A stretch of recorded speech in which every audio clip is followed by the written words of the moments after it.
Hooray! As ready as we'll ever be. Yeah, so with the pizza thing, so I got home and it's just so ungodly hot outside that we were just like, you know what? I don't even want to turn the oven on to do anything. Let's just get a pizza. Forget it. So we put the order in for the pizza, and it's like, it's going through, whatever, and it's like a half hour rolls by, and it's like, okay, so I wonder where we're at. So I'm looking, and I see that the person, hasn't left. So I was like, that's weird. Why does it show that they're still at the pizza shop?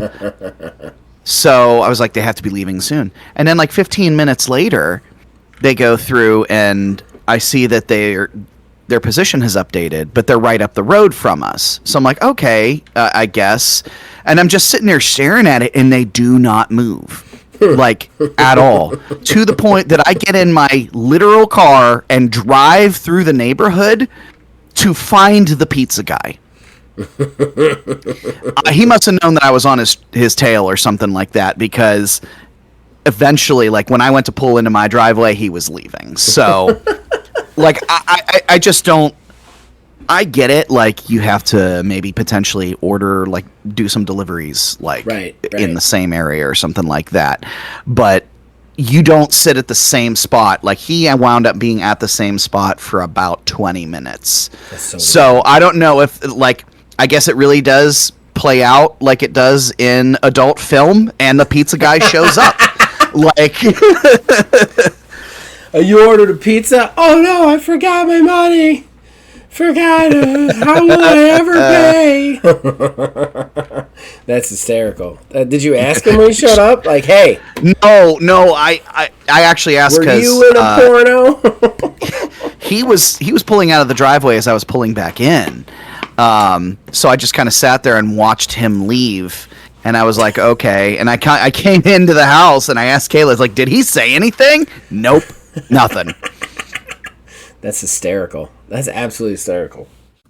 Time to get your fix.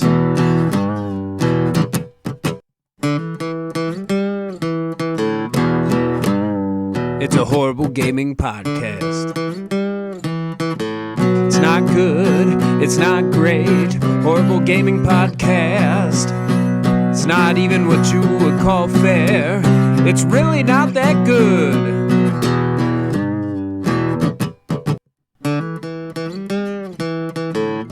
Horrible Gaming Podcast. Hello, my name is Zachariah with Old Man Gaming. You, dear listener, have decided for whatever reason to listen to another Horrible Gaming Podcast. I am not alone. Nor am I usually never alone. With me is... I was like, where's the rest of this? Where's the rest of this? Neil, a.k.a. Tiny Wizard. And I have to say, it did throw me off, because I'm like... Is he okay right now? Because he's holding up a secret message in front of the thing. This is going to take so long to get used to. You know what it is. I've told you what it is. I know what it is, but it's throwing me off because I'm not used to actually seeing it. I know it exists, but that's about it. So for all you people out there who have been watching and don't know this for whatever reason, me and Neil have never been able to watch each other. Well, Neil has never been able to see me. There's a whole thing where if my OBS is using the camera, Discord won't use my camera. So, I could see him, he could not see me, but you guys could see us because OBS was using my camera, and that's the way we've always done it. I have recently figured out a workaround for that, which I should have figured out a long time ago, which is also why you're seeing us flip now. I am now in the second position instead of the first position, but... Other than that, podcast is the same. It's just Neil can actually see me. He can see my little note card that I pop up to show myself later where to cut the thing. So he's gonna have to get used to it. He is. He is. All right. So, ladies and gentlemen, we've been off for, was it 1 or 2 weeks? I think it's been about 2 weeks. Has it been 2? We had a cancellation, and then we had last week was Father's Day / we were out of town. So. Yeah, which was already a planned loss, but that's fine. We have been off for 2 weeks. We are back. We are just going to do fan interaction, and we're going to do some news, and we're going to get back into the swing of things, so that eventually we can inevitably take another week off. But yeah, we're back. And honestly, I'm not going to lie to you guys. Gaming, much like the rest of the world right now, is a trash fire that I am just having a hard time talking about anywhere ever. So like this is tough. This is tough because I've kind of fallen back from gaming a little bit. I'm gonna say this. We can get into this conversation in the opening right here. I don't even care. I've been playing a lot of board games online. Like not playing that much video games. I found this website called Board Game Arena, which just has all these board games. You sign up for it. It's free. You can go in turn-based and just play hobby board games. So, like, I've been doing a lot of that as well as working on my TTRPG stuff. And while I still playing video games, playing video games, I'm not playing anything new. I'm playing all old stuff I've played before. Like, I don't know, like, I'm so upset with the way games are right now that, like, and I tell you, it's probably one of the reasons I'm so okay with taking this podcast off as many times as we have, is I'm so sick of bitching about it. And I am sure we're going to do plenty of bitching about it today, because that's what we do. And it's just frustrating. It's just frustrating. So, just letting you guys know that ahead of time. But you guys already know that because you live in the same trash fire world that we live in. So there you go. But before we get into the trash fire that will be this podcast, we got to thank the people who helped make this possible. Behind our ugly mugs, you see a custom graphic that was provided by Mr. Mark Bell. We thank him for that. And then, of course, the opening theme song for this show and all the shows here at Old Man Gaming is provided by the man who makes the music, my brother Nick Van Siders. We thank him for that. We'll be right back with fan interaction from 2 weeks ago, so we're not going to know what the fuck we were talking about. Yay! Horrible Gaming Podcast. All right, ladies and gentlemen, that brings us to our first segment, our most important segment. That is fan interaction. That's where we, the co-hosts, talk to you guys, the fans. We read out your comments everywhere we see them. We talk about them, all that fun stuff. And we got plenty of comments 2 weeks ago. We're going to read them and try and remember what the fuck we were talking about so that we remember what you guys are talking about so that we can then talk about it. I think we were That's talking its about own little game. I think we were talking about Summer's Game show. I think that was the last time we did. Was yeah, we definitely Keely's it was. Fest That is what it 2025 was. edition. So I don't. It's not going to be too hard for me to remember. I don't think so. Famous last words. We start with William Hoolan. Hi! Exclamation point. I'm impressed. Stella said my last name perfectly. Good job. I have said your name many times around here, so I think she picked it up from me now that I've got it down. Happy we're getting a sequel to Bloodstained, but where's Mariam? Mariam. I don't know what that means because I didn't get into Bloodstained. I'm going to assume that's the main character of Bloodstained. Yes. So sorry about that, guys. By the way, I know it's a hot take, but I enjoyed Bloodstained more than any Castlevania games. I mean, I'll say blasphemy.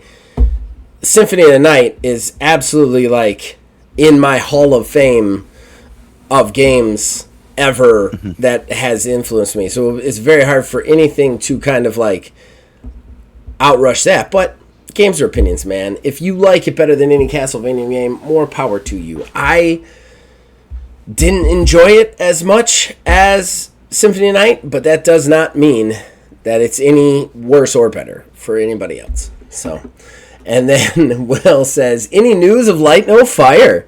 We're in June, starting to think I'll win my prediction of it not releasing in 2025. Thanks for the show. Hashtag game trailers without gameplay are useless. Well, I completely, 100% concur with that hashtag. I don't even think we need to say anything more about that. But as far as Light No Fire goes, let's stop and take a second for this. Because I did predict it coming out this year. I think it actually was one of my predictions somewhere in there. I don't believe it is. Really? Maybe it would have been one of last year's. Maybe. I can actually research that because I now have an archive. It wouldn't have been one of last year's because it got announced last year. Was it last year? Yes. It hasn't been that long. And that's why I predicted it for this year, was because I don't think Sean Murray's going to make the same mistake he did with No Man's Sky, which was letting the hype build up too much for that game and not releasing it. However, it appears that he is making the same mistake. I will say he hasn't overhyped it. There was one trailer. That's it. That's all we got from the Game Awards, whenever. So, like, I think we're going to see that game. He hasn't showed us too much. He's talked about it a little bit, but that's it. I am surprised that we haven't seen it yet. That we've seen nothing, no more trailers. We've seen no more evidence of it, no release dates, no release windows, nothing. It has gone completely dark with the exception of the internet wanting to know where it is. What I think it's not surprising that we haven't seen it. I think Hello Games over there, they learned their lesson. They may have learned their lesson, and they announced what it was going to be, what they want it to be. However, it's not ready for prime time, or at least not ready to put a solidified date on it. They want to make sure that shit is locked, loaded, and ready to go to how they want it to be after everything happened with No Man's Sky. Okay, fair enough. But in that specific logic base, why did we even see a trailer yet if we're waiting that long to release it? Like, they should have done an old school Bethesda, here's a trailer, in 6 months, it's out. You know what I mean? Sort of thing. Oh, and they shouldn't have showed us anything. What I find very strange about this situation is we saw a trailer for it. It looked good. It got everybody super excited. Then they went completely and totally dark on it. Like, we have seen and heard nothing else, which is strange. Like, even, like, you usually get one of two kind of systems. Like, here's a trailer, and it's out here, and then maybe it gets delayed or not. Or, here's a trailer, here's a trailer, here's a trailer, here's a trailer. You know what I mean? Like, usually once you see one trailer, the hype train has started to roll down the mountain. You know what I mean?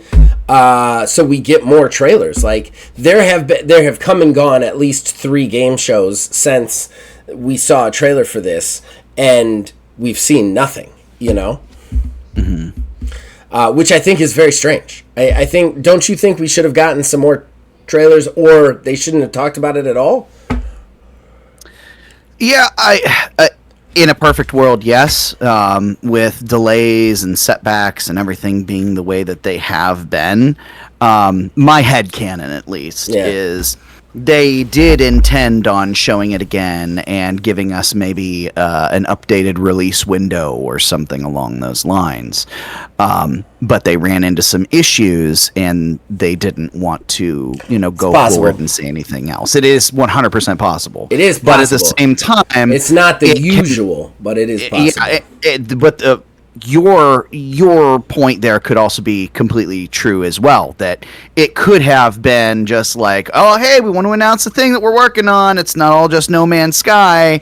And then here's this thing. And then, like we're doing the old school, trailer. Here's a trailer. You're never going to see it again situation. Yeah.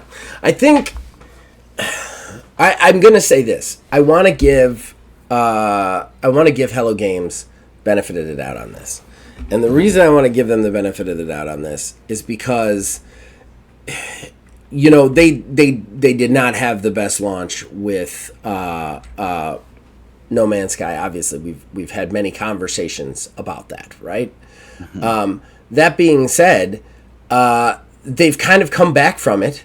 They've done a great job. They've even become publishers themselves in their own right at this point. And somehow, unless I'm mistaken, and you can stop me if I am, I don't believe they've laid anybody off in these last, crazy layoffs years. I don't believe they've been hit by any layoffs whatsoever. Don't believe so, because they're a very small team, yeah. Yeah, so I want to give them the benefit of the doubt here, because I feel like they are doing everything right now. So it'll come out when it comes out. Although, you might be right, Will. We're well past the halfway point, and we haven't even seen a trailer yet. So you could be correct, sir. You could be correct. Well, I mean, at the same time, just going back, just to briefly touch base on the Summer Game Show, there's a bunch of stuff that we never saw. Elder Scrolls 6 was announced 7 years, I think it was ago at this point. Yeah, why are you even bringing it up? I don't expect to ever see that. I think it's hilarious. And you have Everwild. That's dead. That's dead. They fired the director of that, if I recall correctly. Yeah, but they never went ahead and said anything about a project cancellation. So they're still holding on to that, I guess. There's a bunch of stuff that they've talked about, announced, everything like that in the past that we have heard absolutely zero about since. We also didn't see any Fable from any of the shows. No Fable. Which is interesting considering they just did like gameplay for it. So I don't know. As a consolation prize to let us know that it's coming out next year. Yeah. Which I don't even think that's going to happen. It's not 2022. That's what matters. The next 2020, whatever they said it was going to be. Originally. Yeah. Oh yeah.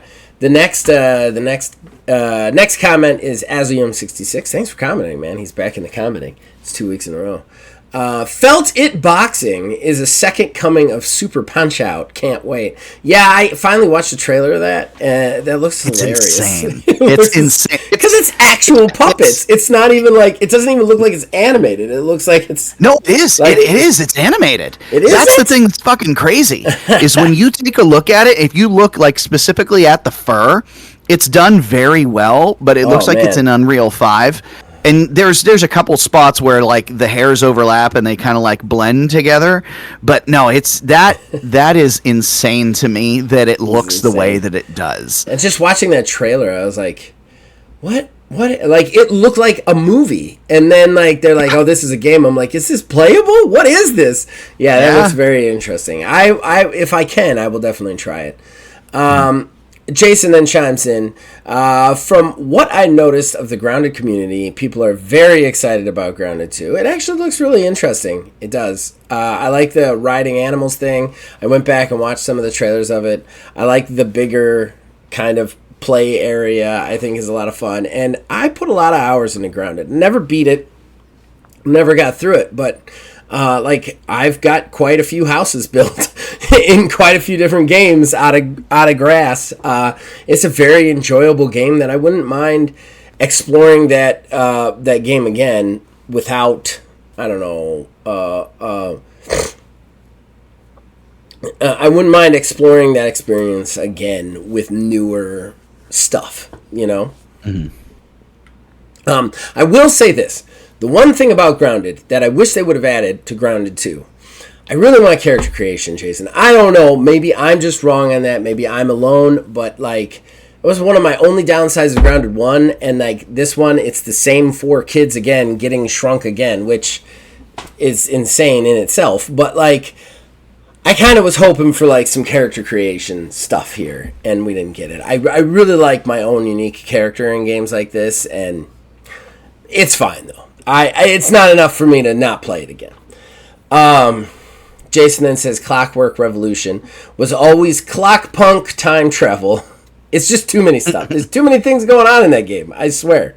I know Neil's excited about it, but I'm like, well, okay. It's just too much stuff going on. I am cautiously optimistic, but yes, there was a lot going on. I just remember watching that trailer. Like I said before, just like, you can stop. I'm there. You don't have to keep going. I know what you have me. You have me. Just give me a date or something. Like this is it. Like I don't need anything else.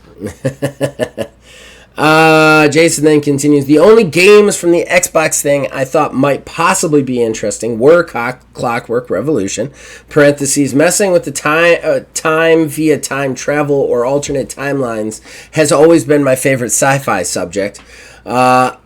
Aphelion looked like it might be interesting.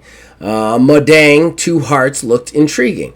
The only one that really got me through was Grounded 2 being released for game preview.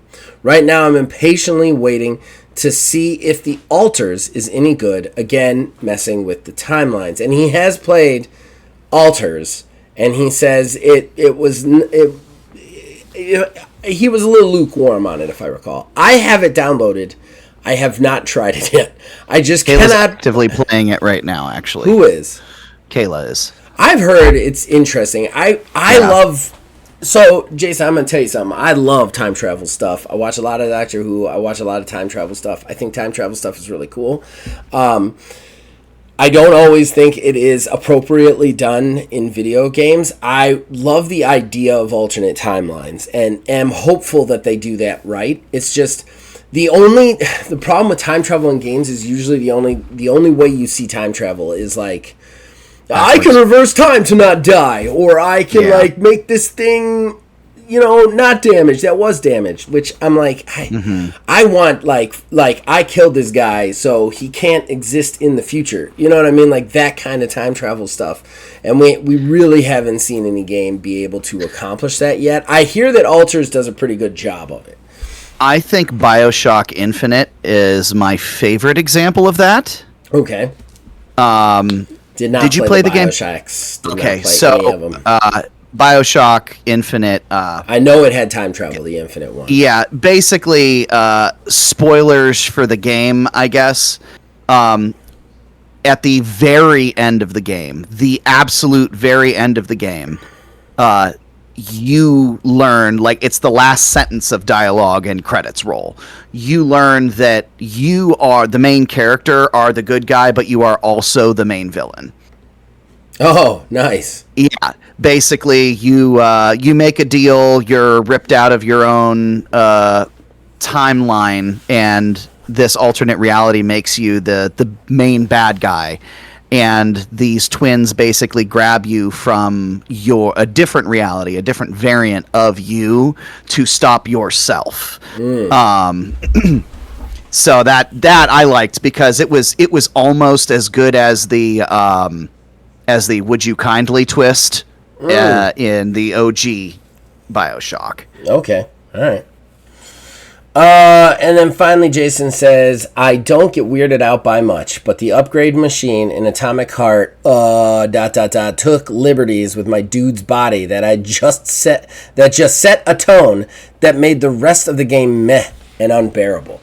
I don't know what you're speaking of or what that is. That being said, I have heard that Atomic Heart is aggressively meh. For anybody who's played it. Yeah, I've heard that too. So it still blows my mind. Yeah, it still blows my mind that we've got a second one. And it's just like it's just more indicative of gaming, just AAA gaming. I was talking to somebody online during, I think, a stream recently, and it was like you have these companies, these AAA companies, bitching that they can't put storyline in while they're firing people with all these billions of dollars that they're putting into it because they can't make enough money out of it. But then you have AA games putting all the story, you know what I mean, making amazing, great experiences for less without firing people. It's just so sick of that mentality. And Atomic Heart, this is a good example of it. It's an aggressively meh game that nobody really liked that much. Why are we getting a sequel? Did it sell that good? Is that why? Like, I don't think so, even. I think it was like sevens across the board. Yeah. We continue to have a problem in gaming, which is none of the companies or the AAA companies that make the most money, that control the economy of gaming, listen to the consumers of gaming, which is us who are buying it. And it's just, I don't know. It's just yucky. Yucky. But that concludes Fantraction, man, unless there's anything you want to add to it. No. Okay, we are going to do news today, I believe. News today. We have 4 news stories. Are they news? Are they big enough to talk about? Or? So I can come up. There's a couple other ones that I can kind of come up with. I mean, in fairness, there is a talking point we haven't touched that we usually do. We are way behind to do it since we're already at 7, but we have not we never did the most anticipated game release thing that we usually do. Mm-hmm. So we could always do that if you want. I like that everybody's getting to watch us do our process here. You know what? Yeah, we can just do a quick touch on that, because, I mean, truthfully, off the top of my head, there's only one other game that I'm really looking forward to that's supposed to come out at some point this year, or baby news story here. If you live in London, apparently, according to all of the stuff in the subway, it's out already. I don't know if you saw that. Yeah, I did. I did see that. I shit my whole pants when I read that, and I was expecting a shadow drop. Right. Yeah, no, I've got 2 games that I'm excited about. One of them I played furiously in a demo and made a video about that people can check out. But yeah, we could talk about that too. All right, we'll go. We'll do a quick talking point of most anticipated games, and then we'll go to news. We'll be right back with most anticipated game. Horrible Gaming Podcast. All right, that brings us to our talking point, which you guys heard us decide is going to be the most anticipated game just now. So I mean, honestly, in a lot of ways, this is the best time to do it because the Summer Games Fest just happened. So That's true, yeah. We have the roadmap for gaming for the next 12 months. Outside of some surprises, yeah. Yeah, I mean, we'll get some surprises at the Game Awards at Keeley's Fuckface Winter Edition, but other than that, we kind of know what's on the horizon for us, what we should be anticipated about, and the Game Awards are in December anyway, so that's next year's problem.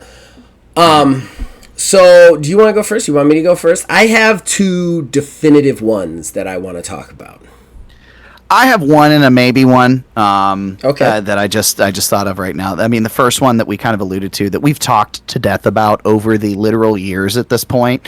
Metroid Prime 4. So just to kind of go over for anyone who is unaware of that, it's one of the ones that would have popped up in the little newsy bits. There were some posters in the London Underground saying that Metroid Prime 4 was out now. Very much not correct. Very much not correct. Nintendo has since come out and said, those were put up in error. I'm going to make an assumption at some point it was supposed to come out in June, but it got a delay that we didn't know about. Right. Somebody just put some advertisements up. Yeah, exactly. And somebody didn't cancel some ads. Yeah.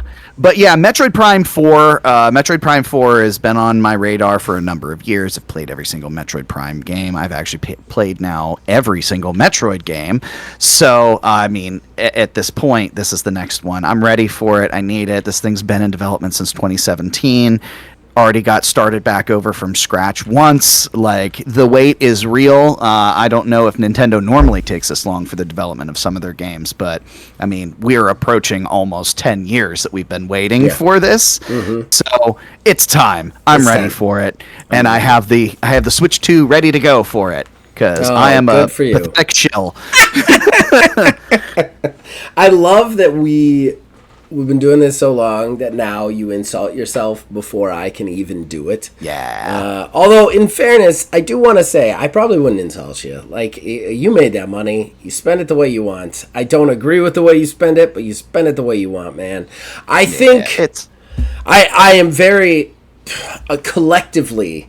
I am pretty upset with the fact that it seems like Switch 2 is a success so far by all monetary standards. Yeah. And I never like it. I never necessarily like it when things fail, but I know also pragmatically that if you want something to stop, something has to fail for people to stop, and it did not fail so far. So although there have already been some negative things about the fact that there isn't any real software on it, nope.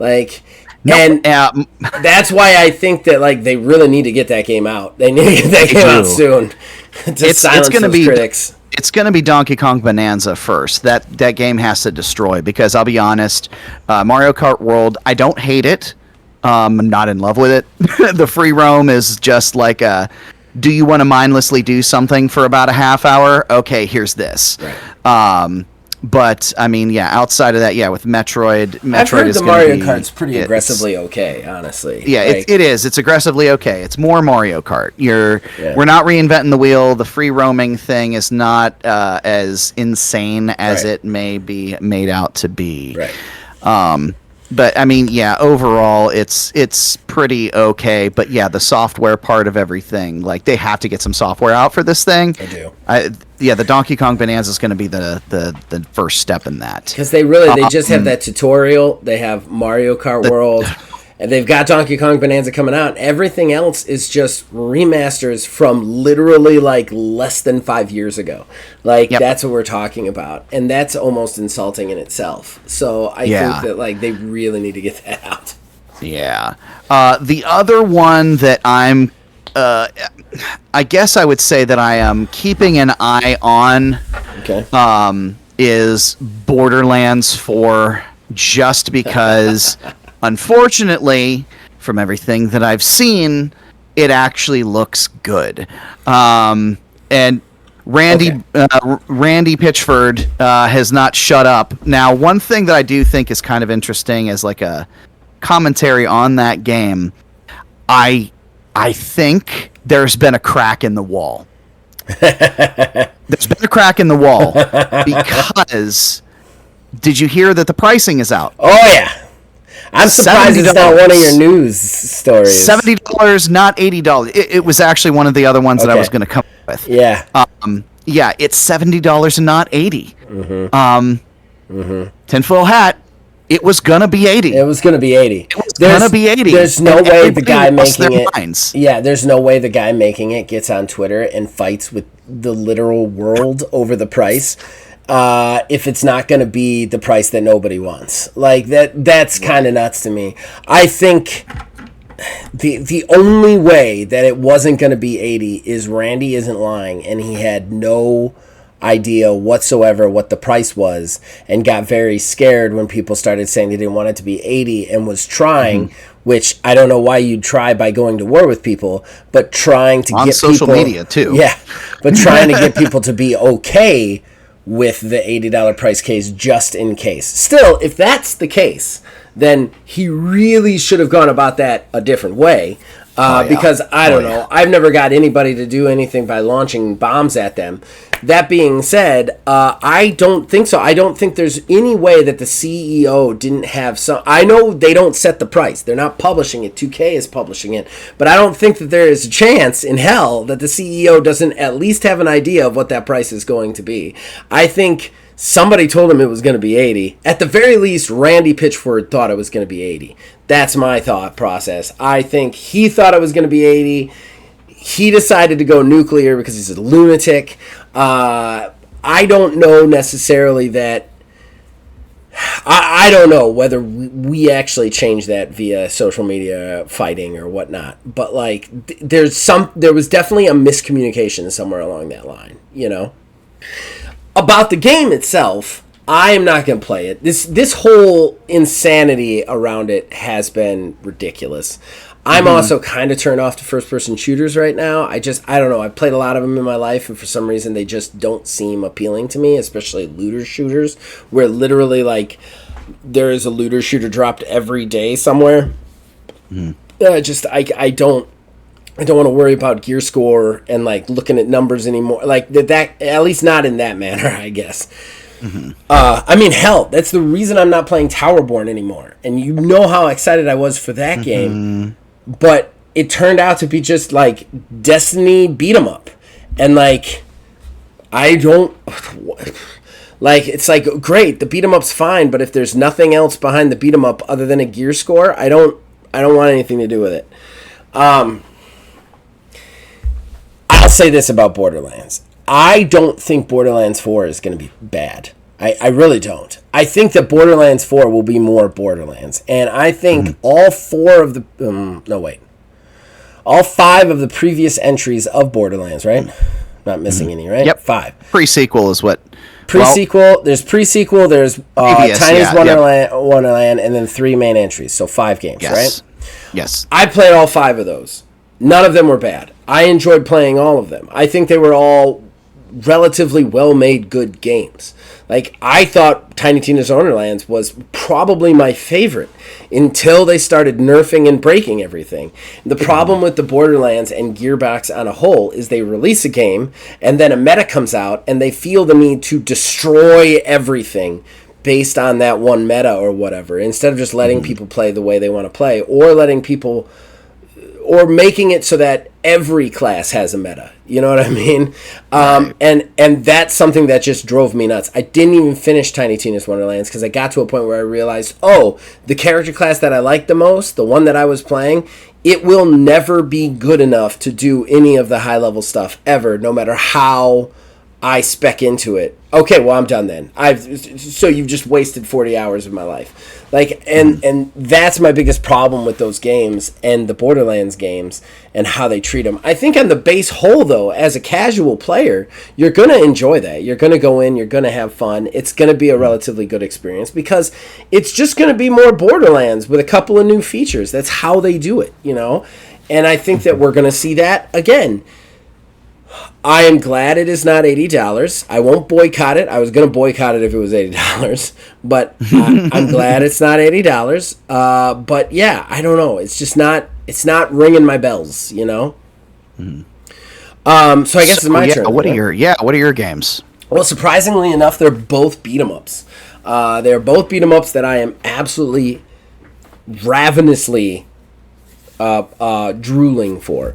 The first one I'll talk about is the Marvel's Cosmic Invasion, and so I was lukewarm when this got announced, and I like beat 'em ups. It looked good to me, and it's from Tribute, the guys who made the TMNT one. So Dotemu is the publisher. Dotemu publishes almost all of these frickin' games, but everybody thinks Turtles was made by the same people who made Streets of Rage 4, and it's not. Streets of Rage 4 was Guard Crush, and we'll talk about them in a second.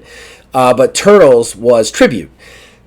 This is Tribute, and I love Turtles. I like Turtles as a game. There was a couple of things, like if I'm comparing Turtles to some of the other games, though, like Streets of Rage 4, like way over here, River City Girls 2, stuff like that, it falls a little short, mainly because of, like, replayability, some of the aspects of specking into things, like the combat on the base level was really good, the soundtrack was really good, but you're really doing the same thing over and over again. They added some characters, which is great, but the story itself wasn't that long. You can get it done in like 2.5 hours. It wasn't that great. I mean, it's good. It's a great game. It was one of my game of the years that year. I'm not trying to knock it. I'm just saying on the hierarchy of Zach's beat 'em ups, it is lower on the top, you know? This Marvel, they are doing some stuff that's absolutely amazing. Like this second beat 'em up entry Tribute is doing is phenomenal. First of all, and it all came out after Summer's Game Fest. They let a bunch of content creators get a hold of it and do some preview videos of it. And I decided to go out and watch some of those preview videos. They have a tagging system in this game that I am just so on board with. So the way it works is you can have, I think it's only 4-player co-op at this moment in time, not the 6 that Turtles had, but 4-player co-op. But every player gets 2 characters. Oh. Yes! And you can switch back and forth between them. That is interesting. I saw you smile. So, if you're playing it with me, you can have, Wolverine and Captain America, and I can be over here with She-Hulk and Rocket Raccoon. And both She-Hulk and Rocket Raccoon are in it. They just added 2 more characters for it. I think they said there's something crazy, I want to say something high, 12 or 15 characters available at launch in this game, which boom, I'm super excited right there. If they take this game and just keep adding Marvel characters to it, you're gonna have me for a really long time. Then they said one of the things I really liked about it is that the characters, some of their powers, the characters that can fly, like Nova and Storm and stuff, you can fly in the game. There's no power. You just jump twice and you're floating. And you can fly. So you know those annoying air enemies? The flying characters could just they could just fly up to them and punch them out. And that's where the tagging comes in. So I've got Spider-Man, but I also have a flying Nova character. So when the flying characters get too heavy, I drop in Nova. You know what I mean? That kind of comboing got me really excited on a functionality level. Plus the combinations. Think about 4 players in that game, and they all get to play 2 characters. Insane. That's fucking cool as shit. Apparently, there's also skill tree unlocks, which is really cool. I mean, Turtles had that too, where you slowly unlock more and more abilities as you play that character over and over again, which is great. But they also announced that the storyline itself is not that long, but there's like 30 ways it can play out.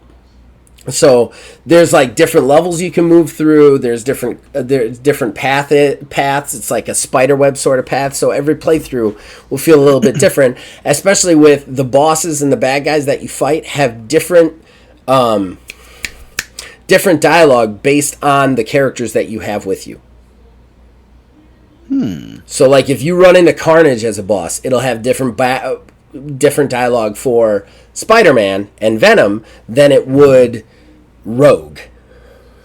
So like playing through it repetitively will be kind of appealing. And I've already talked to you about potentially bringing back a very defunct Let's Play we used to do all the way back in the day, Streets of Retro, when this comes out, so that you and I can get on this thing together. I would love to. Yes.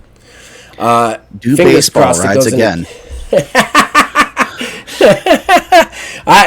I hope that it comes into Game Pass too, and we can just right off the bat just play it without even question.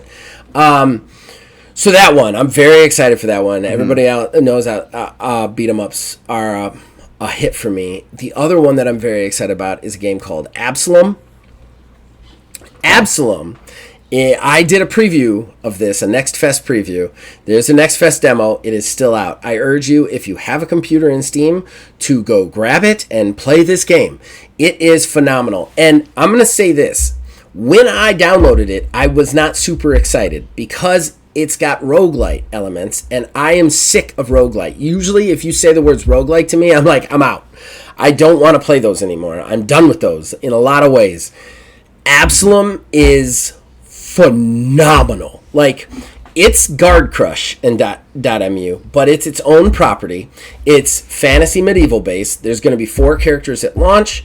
There's 2 characters, and this is what they did really cool in the demo. There's 2 characters you could play right off the bat, which is like a dark elf, and then the other one is a dwarf. And you can unlock a 3rd character in the demo. So, like, there are reasons to continue to play the demo. I put 15 hours into this demo, Neil. I played through it so much. Because what else is cool is for the roguelite elements, so like you'll start in the same place. There's 2 places to go off of, but what you don't realize is there's a 3rd hidden one that if you knock out, it takes you a different way. Then there's different bosses to fight through. There's procedurally generated in-betweens to get to the same area that then once you get there once, it gets unlocked on your map so you can see where you're going for future runs. And as you go through it, there's different other branching pathways that you can unlock to go through the other runs. Honestly, if Cosmic Invasion works a little bit like this, not the roguelite element, but the way they do their mapping, like, it will be exactly what I want. This game, plus, there's just so much to the fight. The fighting is Streets of Rage 4 fighting, and is phenomenal.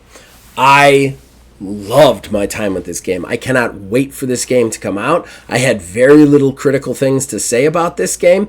In fact, one of the things that I bitched about in the preview, by like hour 10 had figured out that I was wrong. So, like, that game is so good. It's all voice acted as well.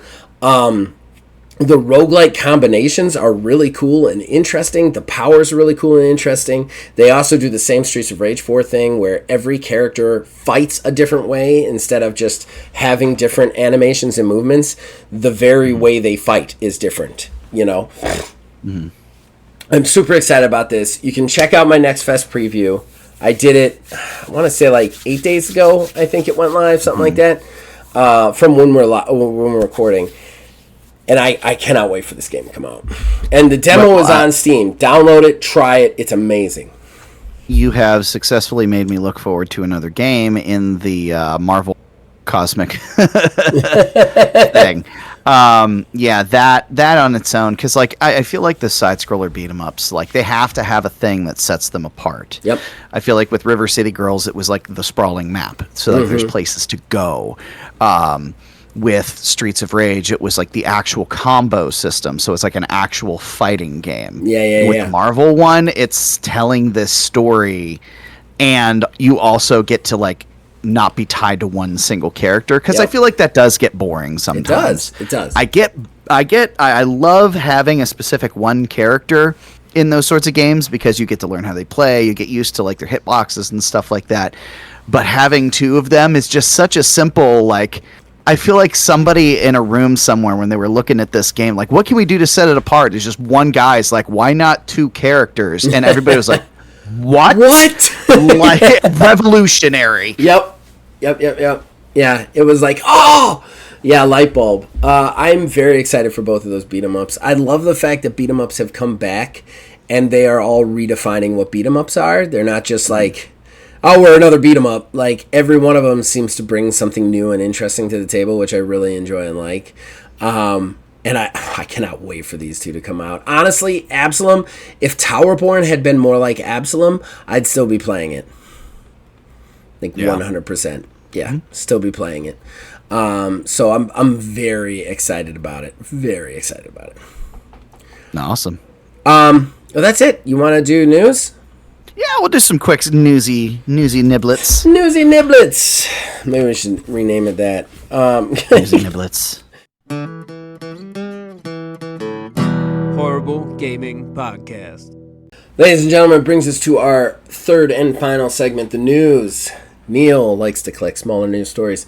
Doesn't necessarily deserve a talking point, but he wants to tell you guys about them, wants to riff about them. So Neil, I believe, has 4 for us.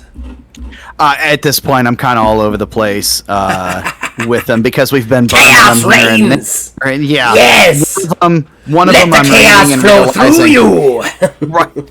One of these I'm reading and actually just now realizing that it's already outdated, so it's pointless to even... because it's completely changed at that point. So, actually, it's funny.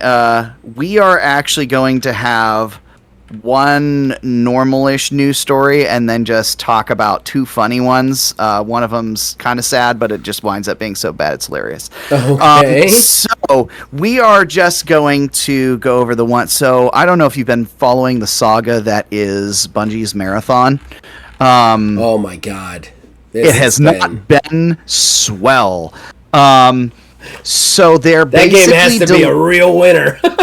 Yeah, they're delaying the game. I believe it is indefinitely at this point, because they are going to rework and add a just absolute grocery list of things.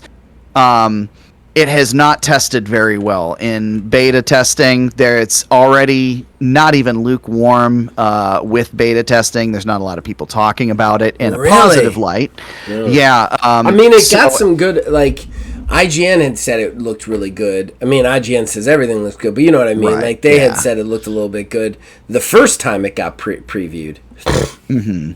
Yeah, because basically it's just turned into, it's just another cookie cutter extraction live action shootery sort of situation. So it seems now that they are going to try to pivot to the hero shooter / PvE sort of route, but they're adding like proximity chat, and it was like a whole list of things that I didn't even bother putting down, because it's basically a complete reworking of the scope and features of the game from the ground up. When they first really announced this and talked about it, there is a guy that I work with who sweet summer child.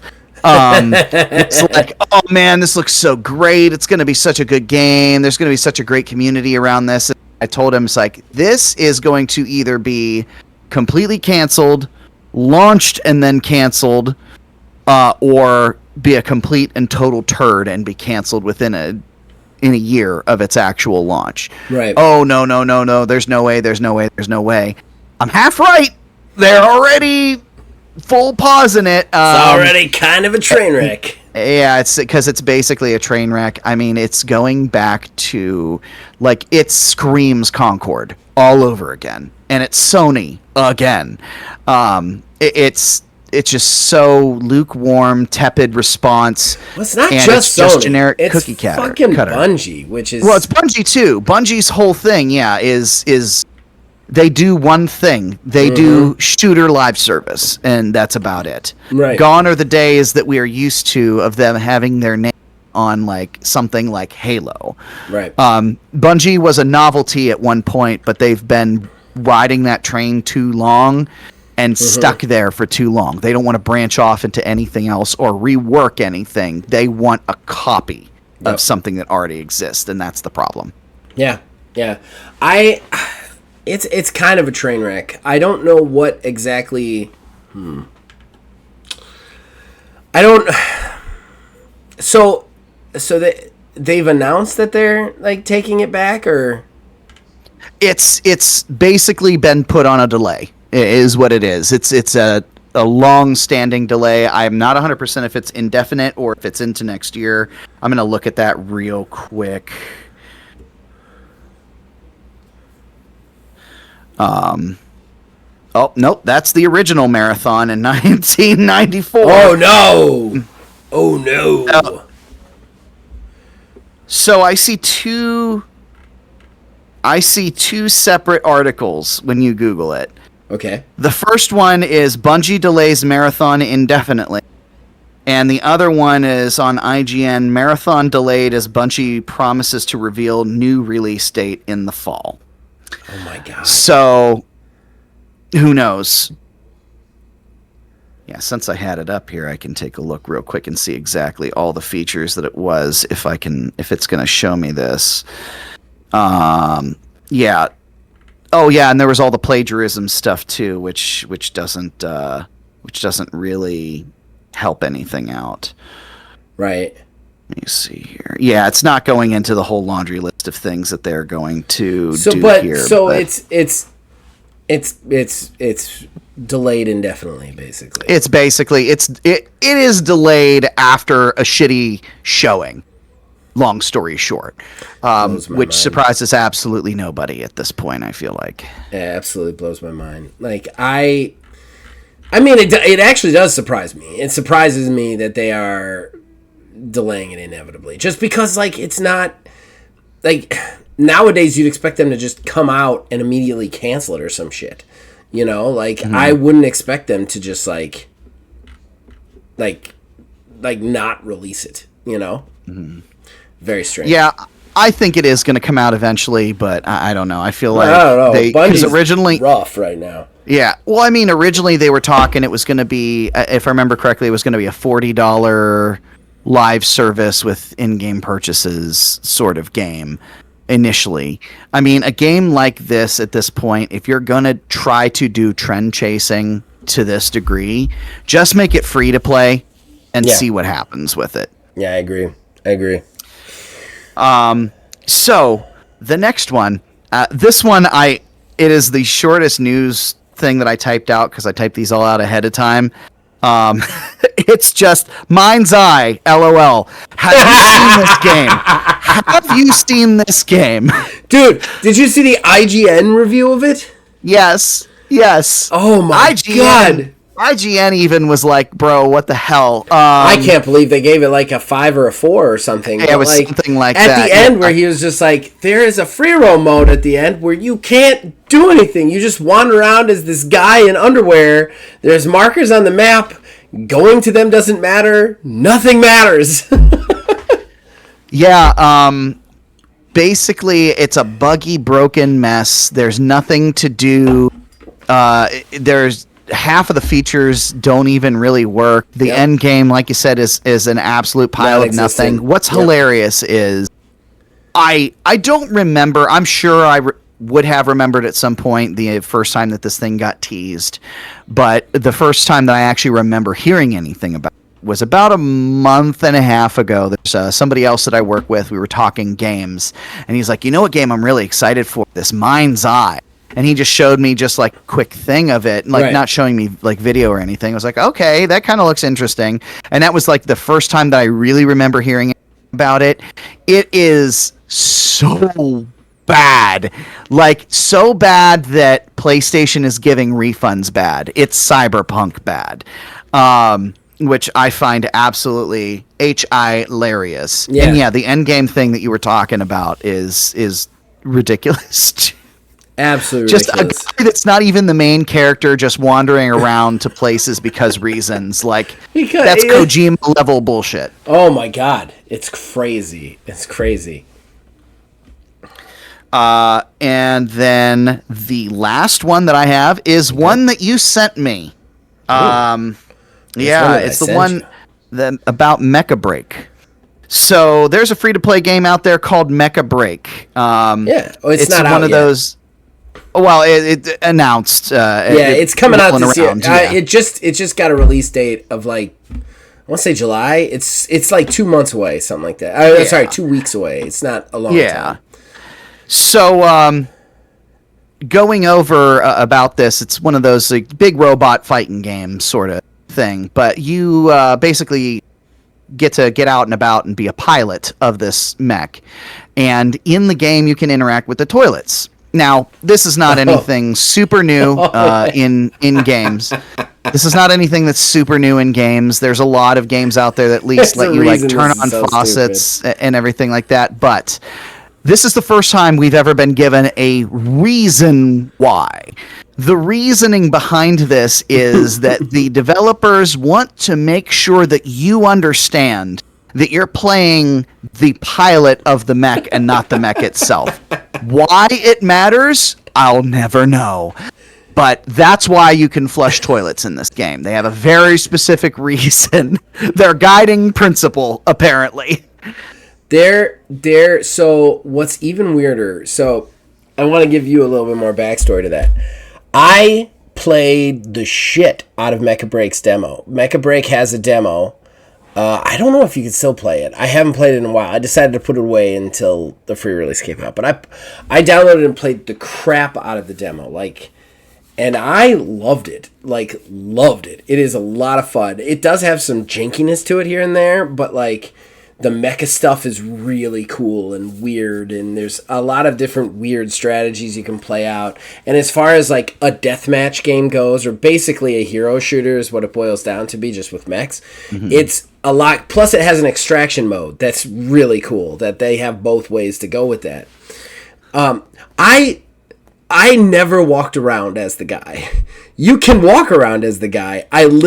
There's no reason to. You go into the game and it gives you a bunch of what do you want to do in the game, your mode, and you can do it all right there. You don't ever have to walk around the base and talk to people or see people, or there's characters and whatever, but once I got through the opening, it was just deathmatch. You know what I mean? It was just go in. It was like a standard multiplayer it's even a versus separate mode. It's a separate mode. Do you want to be the pilot, walk around and flush toilets? Yes. And there's nothing else happening in that mode. God. It's just I did that mode once because you have to do it during the the tutorial portion of the demo. You have to do it, and you talk to a bunch of people. But it's you walk over to a place, you talk to somebody. You walk over to a place, you interact with somebody. You walk over to something, and you talk to somebody. And then once that's done, you go in, you click buttons, and then you're in matches. You know what I mean? It's just going into matches over and over again.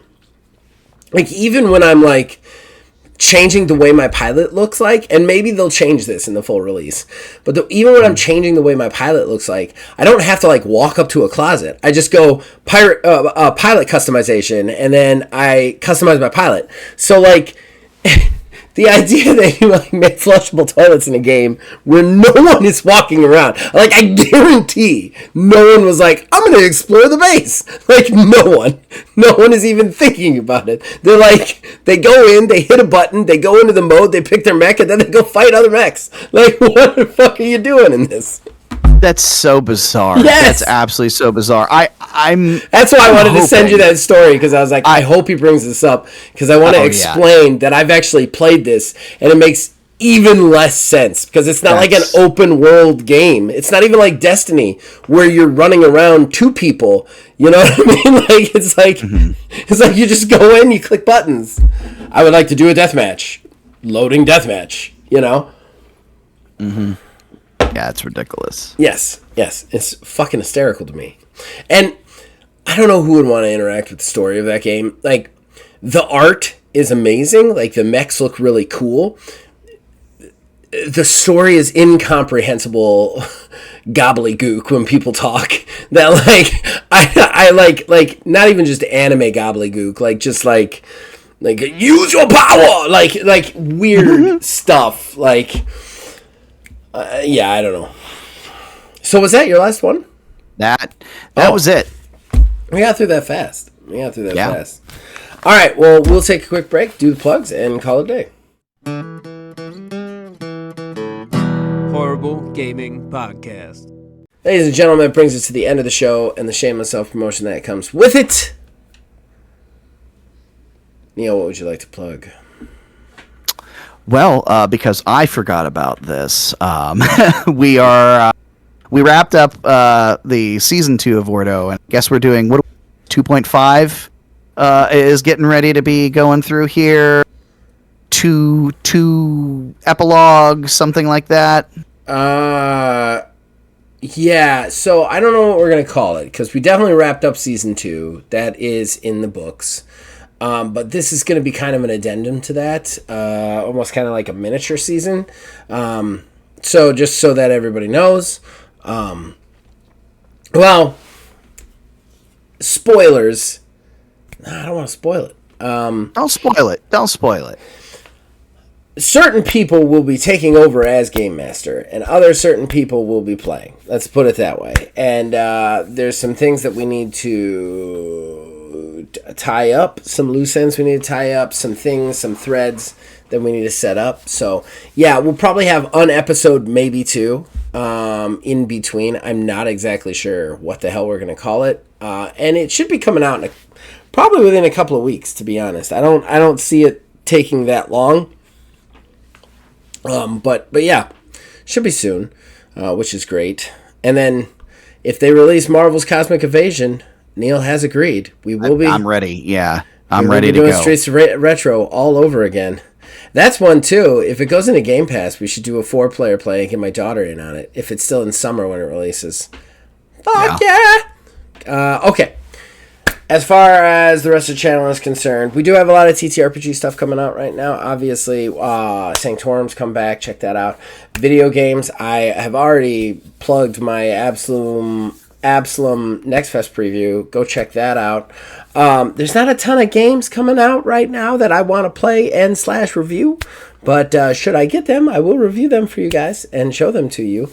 OMGM, excitingly enough, Season 6 just finished.